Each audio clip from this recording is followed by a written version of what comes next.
Assalamualaikum warahmatullahi wabarakatuh.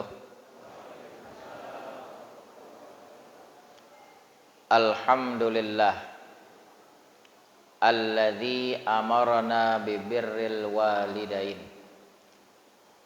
Ashhadu an la ilaha illallah rabbul masyriqaini wa rabbul maghribain. Wa ashhadu anna Muhammadan abduhu wa rasuluh qudwatul alamin. Allahumma salli wa sallim wa barik wa karrim ala habibina wa syafi'ina Muhammadin sayyidil anbiya'i wal mursalin wa ala alihi wa ashabihi ajma'in, amma ba'du. Faqad qala Allahu ta'ala fi kitabihil karim, wa qadha rabbuka alla ta'budu illa iyyah wa bil walidaini ihsana imma yablughanna 'indakal kibara ahaduhuma aw kilahuma fala taqul lahuma uffin wala tanharhuma wa qul lahuma qawlan karima. Shadaqallahul azim. Jamaah Masjid Quba yang dirahmati Allah Subhanahu wa taala. Alhamdulillah, hari ini kembali kita berkumpul melaksanakan sholat isya berjamaah sekaligus sholat taraweh. Nanti akan ditutup dengan witir. Semoga sepekan pertama ini Allah qabul, Allah terima apa yang kita perbuat di bulan Ramadan ini, baik tarawihnya, qiyamul lailnya, tadarusnya, sedekahnya, silaturahimnya, dan lain seterusnya. Ma'asyiral muslimin rahimakumullah. Di dalam kitab Arab Melayu namanya Perhiasan Bagus, karya seorang mufti Batavia, Habib Utsman bin Yahya. Ketika beliau membahas ayat di surah Al-Isra tentang berbakti kepada kedua orang tua, beliau katakan perintah menyembah Allah, lalu urutan berikutnya perintah berbuat baik kepada kedua orang tua. Kalau dalam ilmu nahwu, wawu disebut huruf athaf, kata penghubung. Jadi antara ma'tuf alaih dan ma'tuf itu memberi isyarat ada perintah yang sama. Wa qadha rabbuka alla ta'budu illa iyyah. Tuhanmu memerintahkan jangan kamu menyembah apapun kecuali kepadanya. Itu perintah pertama, esakan Allah. Lalu urutan berikutnya wabil walidaini ihsana. Ini namanya ada fi'il amr, kata perintah yang mahdzuf, yang tersirat di situ. Wa ahsinu bil walidaini ihsana. Berbuat baiklah kamu terhadap kedua orang tua dengan perbuatan baik yang sempurna. Imma yablughanna indakal kibara ahaduhuma. Jikalau salah satunya atau keduanya sampai pada usia tua. Orang tua kita kalau udah tambah usia, bawel, cerewet, wajar. Makin tua nggak ada makin kalem, makin apa? Makin bawel. Coba ibu Diboncengin sama anaknya naik motor, umur tambah tua, anaknya nggak ngebut, pundaknya ditepok terus pelan-pelan, pelan-pelan. Anaknya heran, "Mak, ini kagak ngebut, Mak."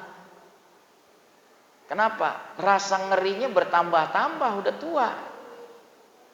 "Mak, bawel amat." Shh, orang tua jangan dibilang bawel, nggak dibilang bawel aja udah bawel. Al-Quran menyatakan kalau orang tua udah tambah usia, fala taqul lahuma uff, jangan kau katakan kepada keduanya uff. Itu uff, kata Habib Utsman di dalam kitab Perhiasan Bagus, kalimat bentakan yang paling halus di dalam bahasa Arab. Itu saja kalimat bentakan yang paling halus tidak boleh. Kalau dalam terjemah bahasa Indonesia, bahasa bakunya cis. Mana ada anak kita ngomong sama orang tua cis. Yang ada gini, ah, nah itu uff tuh. Nah, beliin kecap buat buka puasa, ah, itu uff. Itu saja nggak boleh, apalagi membentak lebih dari itu. Fala taqul lahuma uffi wala tanharhuma, jangan kau hardik mereka. Wa qul lahuma qaulan karima, katakan kepada kedua orang tua dengan ucapan yang lembut. Nah, materi kita tentang apa? Adab-adab anak terhadap orang tua. Bocah, dengerin. Sayang nggak sama orang tua? Bocah, sayang nggak sama orang tua? Mari kita dengerin. Imam Ghazali di dalam kitab Bidayatul Hidayah menyebutkan adab-adab anak terhadap kedua orang tua banyak. Beliau sebutkan di kitab tersebut 10 saja. Yang pertama, adab anak terhadap kedua orang tua. Dengar kata. Apa yang orang tua nasihati, dengar udah. Selama isi perintahnya tidak melanggar syariat, wajib kita dengerin. Begitu juga larangan orang tua, selama tidak bertabrakan dengan syariat, wajib kita jauhi. Kalau orang tua bilang jangan, sudah, turutin aja. Emak tahu apa? Emak nggak kuliah, kita sarjana, emak tahu apa? Digituin orang tuanya. Jangan meremehkan orang tua. Asam garam mereka pengalaman lebih banyak, walaupun barangkali mereka nggak sarjana. Justru kita salut orang-orang tua kita. Mereka barangkali nggak sarjana, tapi mampu mencetak anak-anaknya jadi sarjana. Betul nggak? Hebat. Orang tua hanya lulusan SD mampu mencetak anak jadi sarjana. Anaknya meremehkan. Emak bisanya dagang nasi uduk. Kata emak memang bisanya dagang nasi uduk. Tapi alhamdulillah dari dagang nasi uduk, nak, aku cetak kamu jadi sarjana. Emak tantang kamu. Kamu nanti menikah berkeluarga, emak tunggu anakmu, kau harus cetak jadi profesor. Kira-kira sanggup nggak? Boro-boro jadi profesor, masukin anak daftarin ke TK, larinya kemana? Nah, ke emaknya lagi. Makanya jangan sombong jadi anak. Yang kedua, adab anak terhadap orang tua. Ketika orang tua berdiri, anak ikut berdiri, takzim, hormat sama orang tua. Itu diajarkan di dalam kitab. Hadirin dipanggil sama atasan di kantor. Duduk, berbicara bareng-bareng. Ketika atasan selesai bicara, atasan bangkit berdiri. Hadirin ikut diri nggak kira-kira? Oh bapak mau silakan aja ke ruangan. Kira-kira diapain sama atasan? Ini anak buah ngelunjak ini. Sama atasan begitu hormatnya, sama orang tua yang mendidik dia masa nggak ada hormat. Didik anak-anak kita. Orang tua lagi berkumpul sama-sama melihat acara buka bersama di televisi. Orang tua duduk di bawah, anak duduk di atas. Ngentut lagi. Astagfirullahaladzim. Anak cilako. Malin kundang itu. Yang ketiga, kalau kita ingin lewat, jangan sampai melangkahi, melewati di hadapan orang tua. Kalaupun memang tidak ada jalan kecuali di situ, permisi, minta izin, begitu diajarkan. Itu yang ketiga. Lalu berikutnya, yang keberapa? Keempat, janganlah mengeraskan suara saat berbicara kepada orang tua. Apalagi ngotot, apalagi membentak. Tadi Al-Quran memerintah, wa qul lahuma qawlan karima. Ucapkan kepada mereka ucapan yang lembut, yang sopan. Yang kelima, bila mana dipanggil oleh orang tua, anak penuhi panggilan dengan kalimat yang lembut. Kalau dalam bahasa Arab, na'am, Ahmad, na'am, Husain, labbaik. Taruh deh kita nggak ngerti bahasa Arab. Adi, iya bu.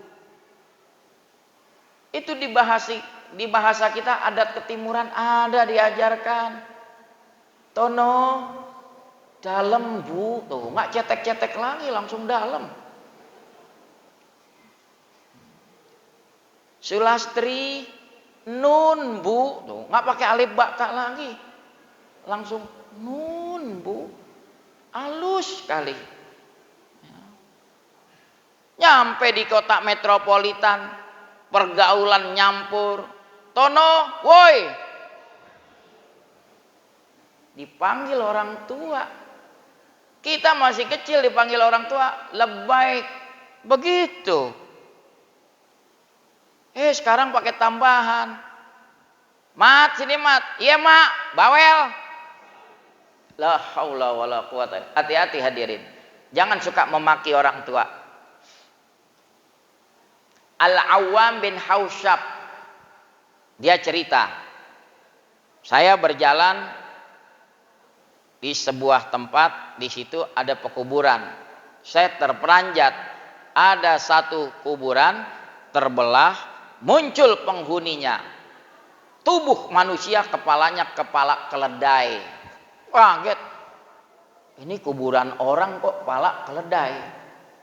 Tidak lama kemudian masuk kembali, kubur itu rapat. Dia masih bengong, siapa penghuninya? Ada seorang ibu-ibu bilang, kau lihat tadi? Iya bu. Ibu tahu, tiap hari begitu, habis asar terbelah kuburan, keluar orangnya kepala keledai, badannya manusia. Kamu mau tahu siapa orang itu? Iya ibu.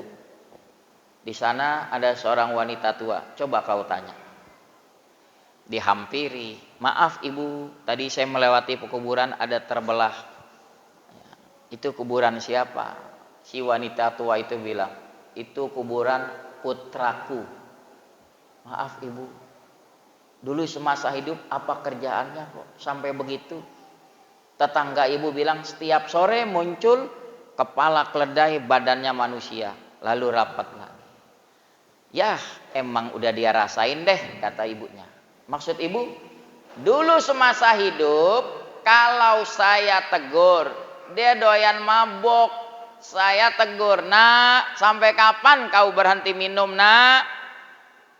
Dia memaki saya, ibu bawel kayak keledai. Lihat, ibunya digituin, keledai bawel.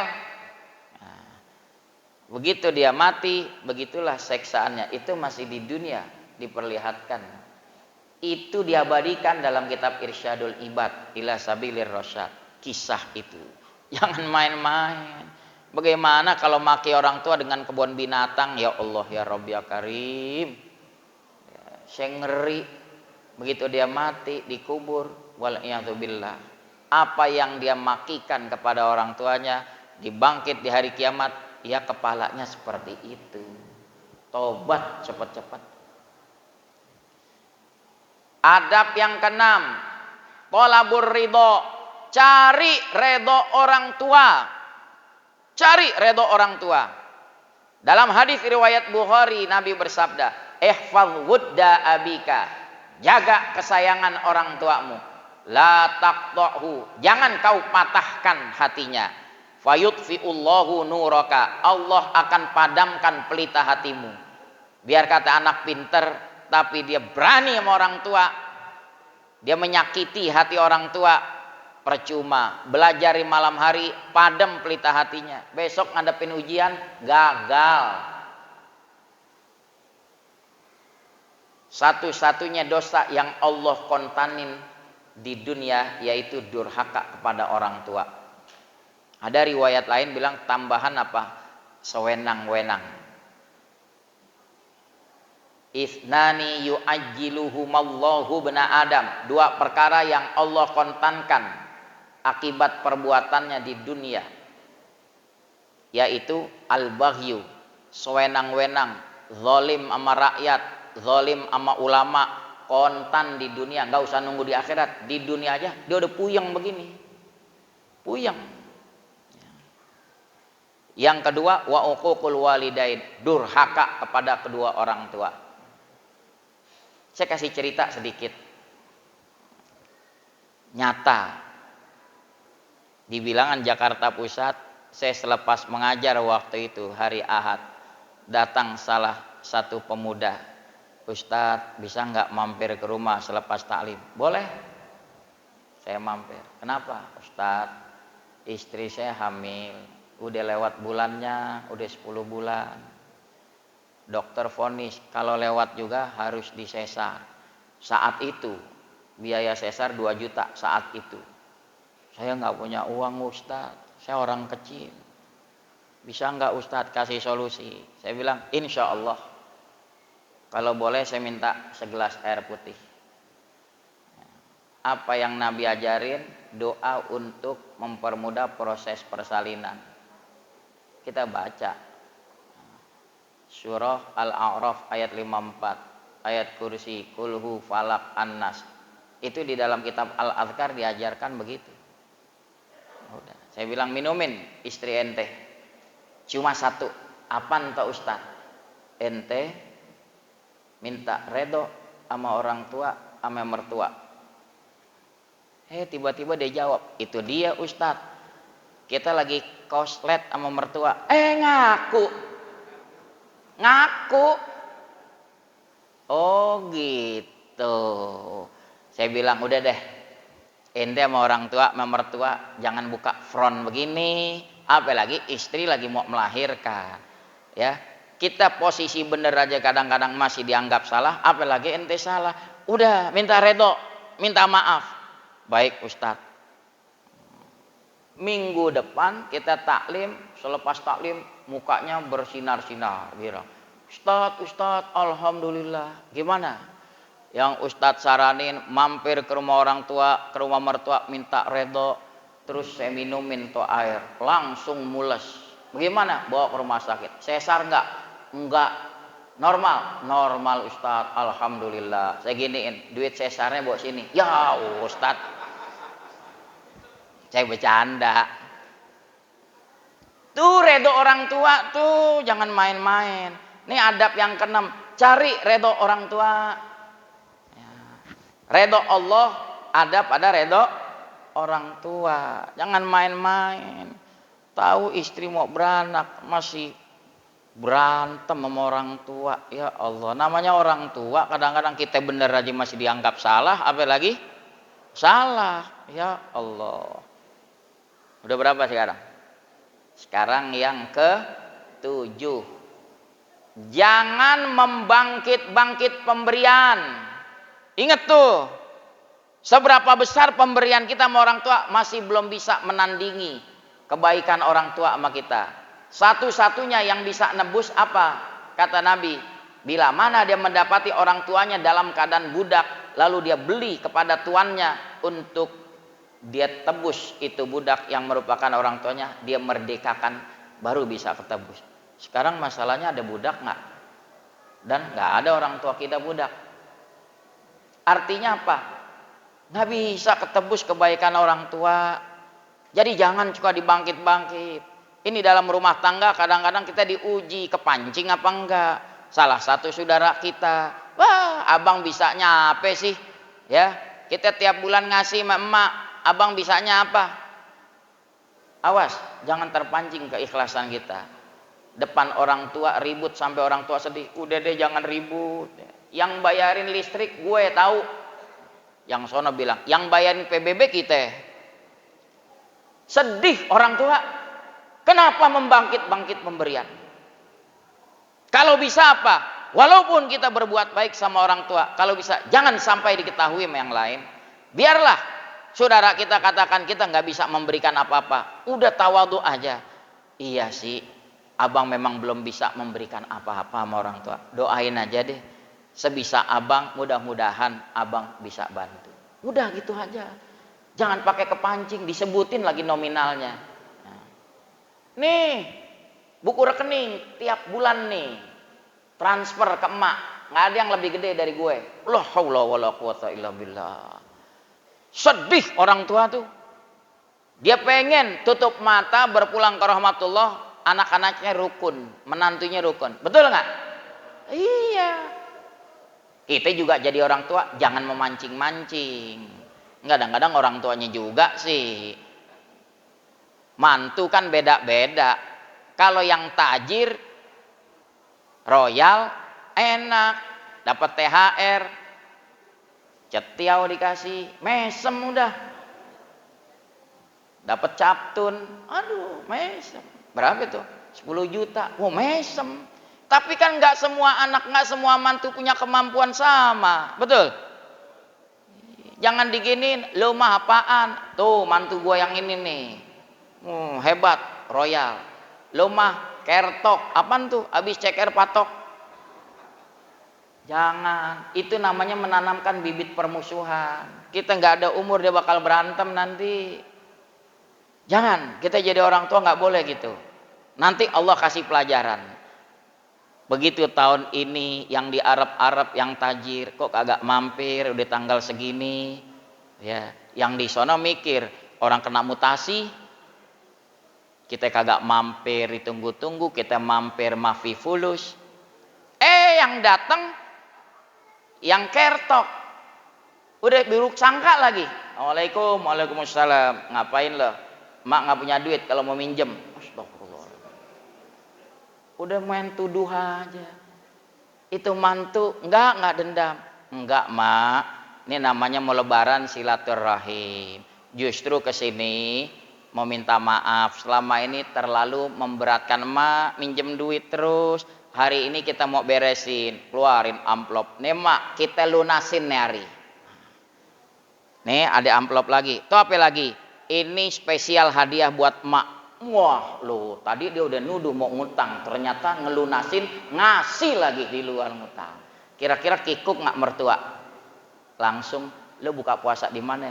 Enggak, kita mau pulang. Enggak, emak bikin opor, nawarin langsung. Udah kikuk. Pulang tumben dianterin sampai pintu gerbang. Hati-hati ya, sering-sering mampir. Sering-sering apanya?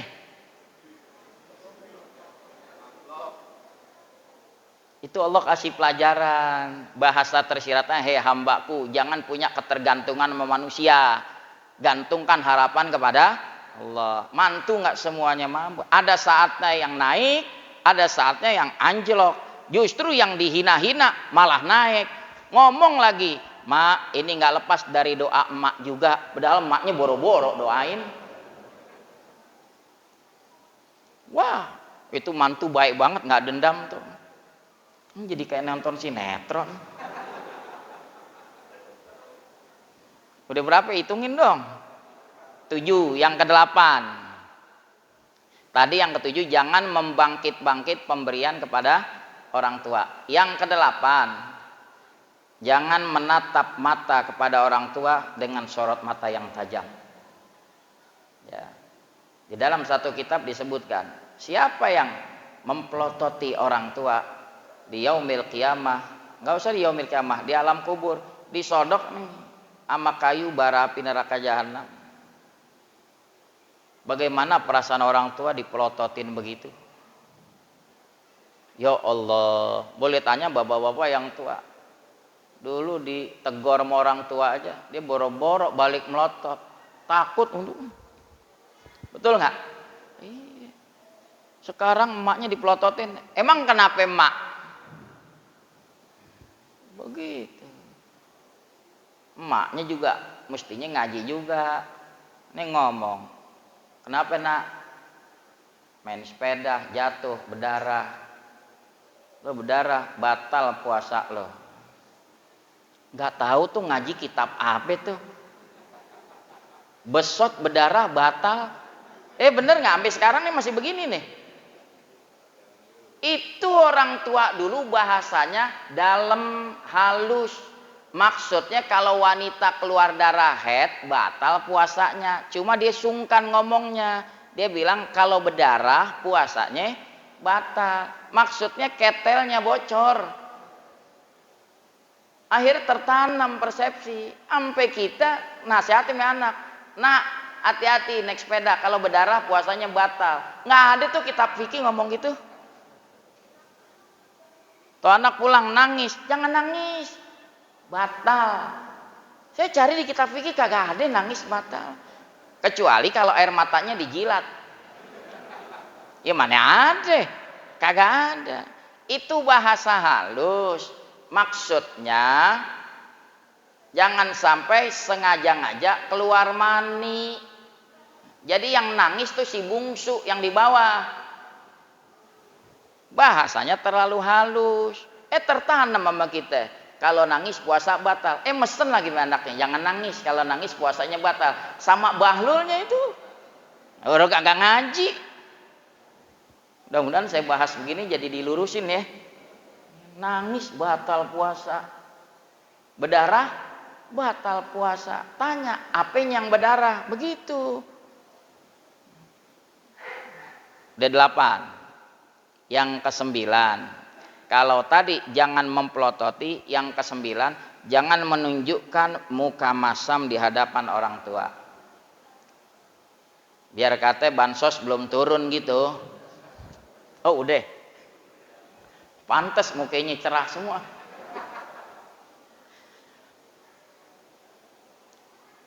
Udah deh, sebisa mungkin kita punya persoalan, jangan ikut membebani pikiran orang tua. Kita mampir ke rumah orang tua, sehat ma, alhamdulillah. Padahal lagi punya persoalan, bini lagi bawel-bawelnya, ya Allah baru seminggu puasa udah nanya THR, mumet, pengen curhat sama emak, emak juga balik curhat, ya di sini belum dapat bansos gue.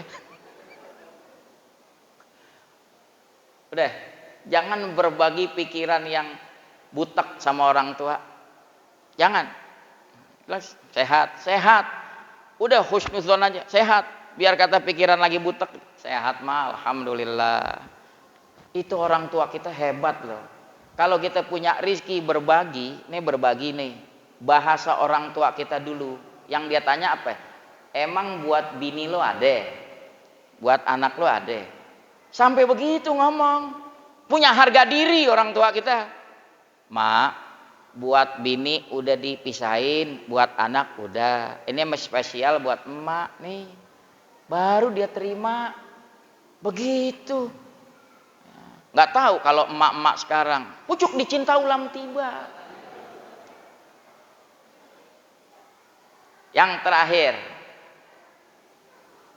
adab kepada anak kepada orang tua. Kalau pengen safar, bepergian jauh, wajib dia minta izin sama orang tua. Kecuali safar yang wajib, pergi haji yang pertama kali. Nggak dapat izin juga, dia tetap jalan, nggak masalah. Lah kalau haji yang kedua, ketiga, yang sunnah, umroh, tanya, apalagi mudik. Udah dilarang Ustadz, sama pemerintah dilarang. Coba kalau nggak dilarang, main beli aja tiket. Konsultasi sama orang tua kagak. Orang tua kita masih ada. Tanya dulu, Mak, kita mau mudik nih ke rumah bini. Kalau orang tua bilang, udah deh nih tahun jangan mudik. Kalau tahun-tahun kemarin adik lo kan belum nikah, emak ditemenin sama adik lo. Sekarang adik lo udah dibawa sama suaminya, emak sendiri-sendirian. Lo jangan berangkat. Turut, siap mak. Begitu. Ini udah main beli duluan tiket, baru minta izin. Mak, minta izin mau pulang kampung. Jangan deh, jangan berangkat, gue sendirian. Mak, kenapa baru ngomong sekarang? Emaknya balikin, lu kenapa baru beli tiket duluan? Emaknya digituin, nggak mau kalah. Nanya dulu sama gue, baru main beli tiket. Begitu. Ini masalahnya dilema. Kita udah beli tiket, emak bilang batalin. Kita batalin tiket angus, hati emak girang. Kita tetap berkeras ikut mudik, hati emak angus. Ayo yang ente duluin yang mana? Tiket angus apa hati emak yang angus? Kok nggak ada yang jawab? Kok nggak ada yang mudik soalnya? Siap mak. Emaknya bilang, nggak apa-apa tiket lo angus, nggak apa-apa. Lo kan udah beli buat bini lo, buat anak lo, mana tiket pesawat? Nggak apa-apa mak, angus semua nggak apa-apa. Yang penting hati emak jangan angus. Begitu, hebat itu. Ini emaknya malah didamprat. Emak nggak pikirin, mahal nih mahal. Mana boleh ngebon di kantor? Aduh, deh buka kartunya deh. Emaknya nangis, dibentak-bentak. Iya deh, berangkat deh. Mudah-mudahan selamat, didoain memangnya. Kita berangkat sama anak bini. Baru nyampe di kampung, dapat telepon dari tetangga. Ente di mana? Baru nyampe di kampung mertua. Kenapa? Emak ente udah lewat tol. Wah, Paul juga loh. Ninggal nggak ketahuan, jatuh di kamar mandi. Astagfirullahaladzim. Ini siapa nih? Aneh Pak RT. Kok Pak RT tahu? Ya warga tetangga pada ribut. Bunyi geledak. Mana pintu dikunci. Mau kagak mau ngintip. Ya Allah, ente punya emak lagi gelepak kamar mandi. Nah sekarang udah nyampe di kampung. Dia mau balik, beli tiket susah. Ayo. Mau naik bus jalan darat susah, macet. Baru dia nyesel, nangis air mata darah percuma. Dia balik sampai ke Jakarta pun ibunya udah dikubur. Baru dia ngomong, mak tahu gini tiket kita batalin, telat. Jarang yang kepikiran kan?